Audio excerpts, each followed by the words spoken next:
Lahat tayo ay may pangangailangan. At yan ang dahilan kung bakit tayo nagtatrabaho.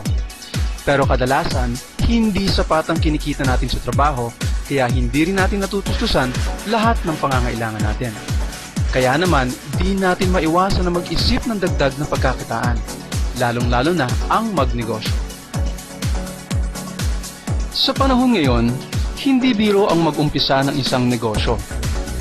Ayon sa mga eksperto, para maging successful ang negosyo mo, kailangan ang mga sumusunod.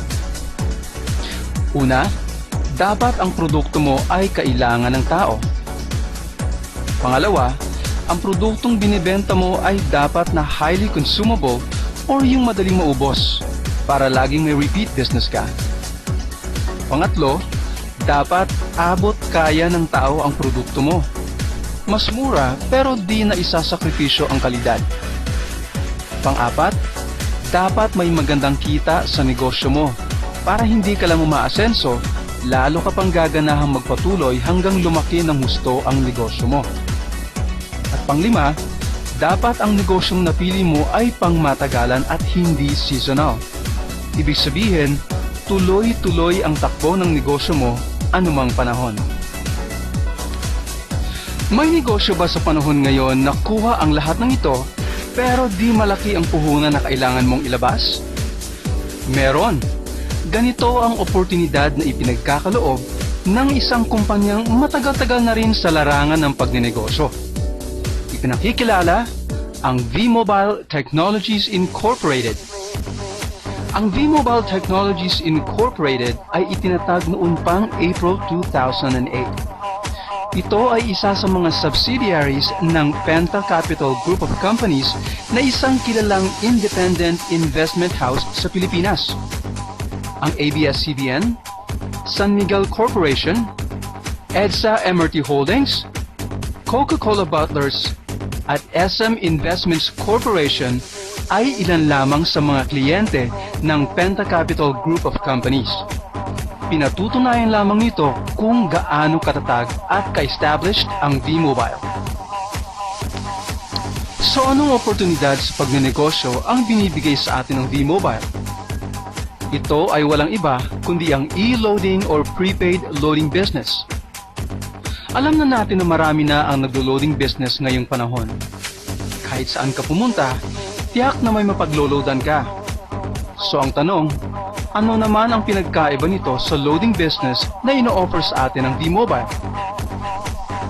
Sa pangkaraniwan o tradisyonal na pamamaraan, para makapag-umpisa ka ng loading business, kailangan mo ng mga sumusunod. 3 cellphone, tig-iisa para sa Smart, Globe at Sun Cellular. 3 retailer SIM, tig-iisa para sa 3 networks na nabanggit. At 3 load wallet o pondo para sa bawat retailer SIM.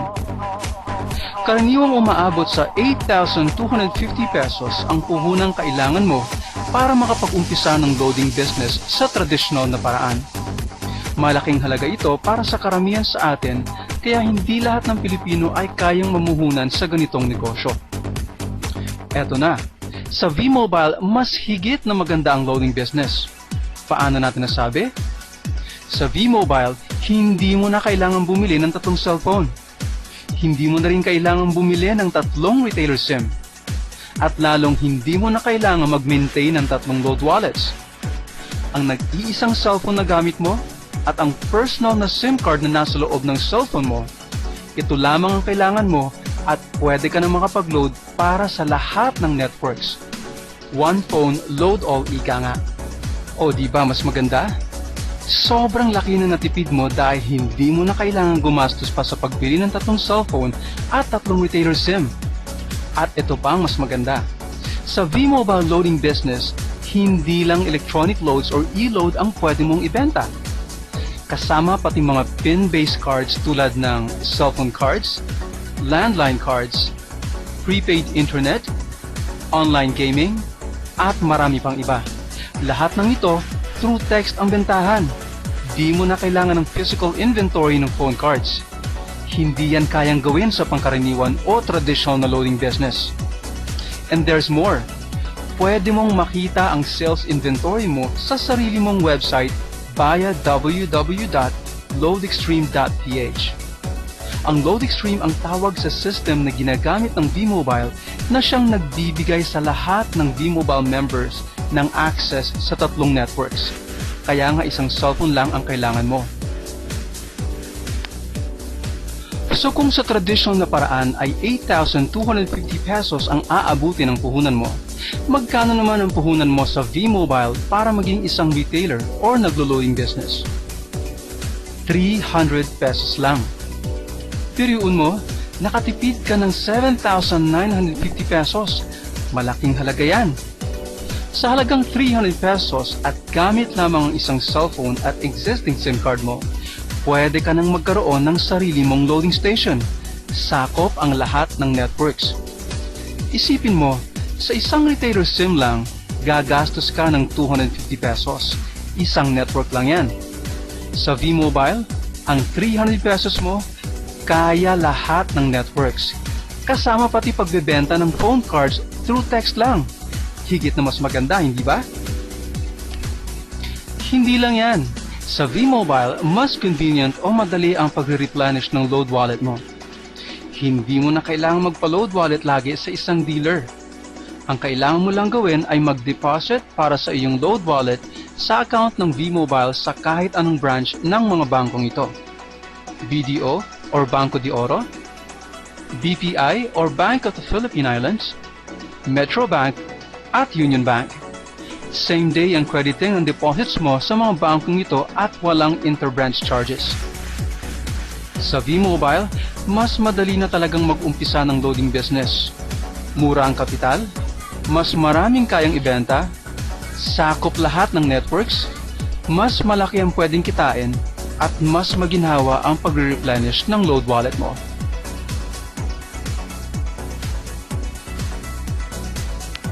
Sa ngayon, ang V-Mobile ay nagbibigay din ng dealership opportunity para sa mga gustong mas malaki ang kitain. In fact, marami ng dealers ng V-Mobile ang natupad ang kanilang mga pangarap tulad ng pagpapatayo ng sariling bahay, sasakyan, pag-aaral at marami pang iba. Tulad ng pagiging retailer, napakababa din ang puhunan na kailangan mo para maging dealer ng V-Mobile. Magkano? Kumpara sa traditional o pangkaraniwang paraan ng pagdi-dealer ng isang loading business na kung saan ang puhunan ay umaabot sa 150,000 pesos. Sa V-Mobile, 2% lang nito ang kailangan mo o sa halagang 3,988 pesos lamang. At hindi katulad ng traditional na dealership, sa V-Mobile, walang monthly quota na kailangang i-meet buwan-buwan. Kumpara sa traditional dealership na isa lang ang paraan ng pagkita, sa V-Mobile, ang dealer ay may 5 paraan para kumita. Pwede kang magsadya sa isang V-Mobile dealer na or sa opisina ng V-Mobile para malaman ang detalye ng mga ito. Ganun pa man, para magkaroon ka ng idea sa kung magkano ang pwede mong kitain. Sa pagiging dealer ng V-Mobile, pwede kang makatanggap ng 30,000 pesos sa loob ng araw, 210,000 pesos sa loob ng isang linggo, at 900,000 pesos sa loob ng isang buwan. Ang lahat ng yan ay nanggaling lamang sa pinuhunan mong 3,988 pesos. Sobrang sulit, di ba? Sa tulong ng V-Mobile, madali ka na makapagnenegosyo. Madali mo na ring matupad ang mga pangarap mo para sa pamilya mo. Ang kailangan mo lang gawin ay samantalahin ang oportunidad na ito. Puntahan mo na ang iyong V-Mobile dealer na nagpakita sa iyo ng video ito at umpisahan ang sarili mong dealership business. Ngayon na!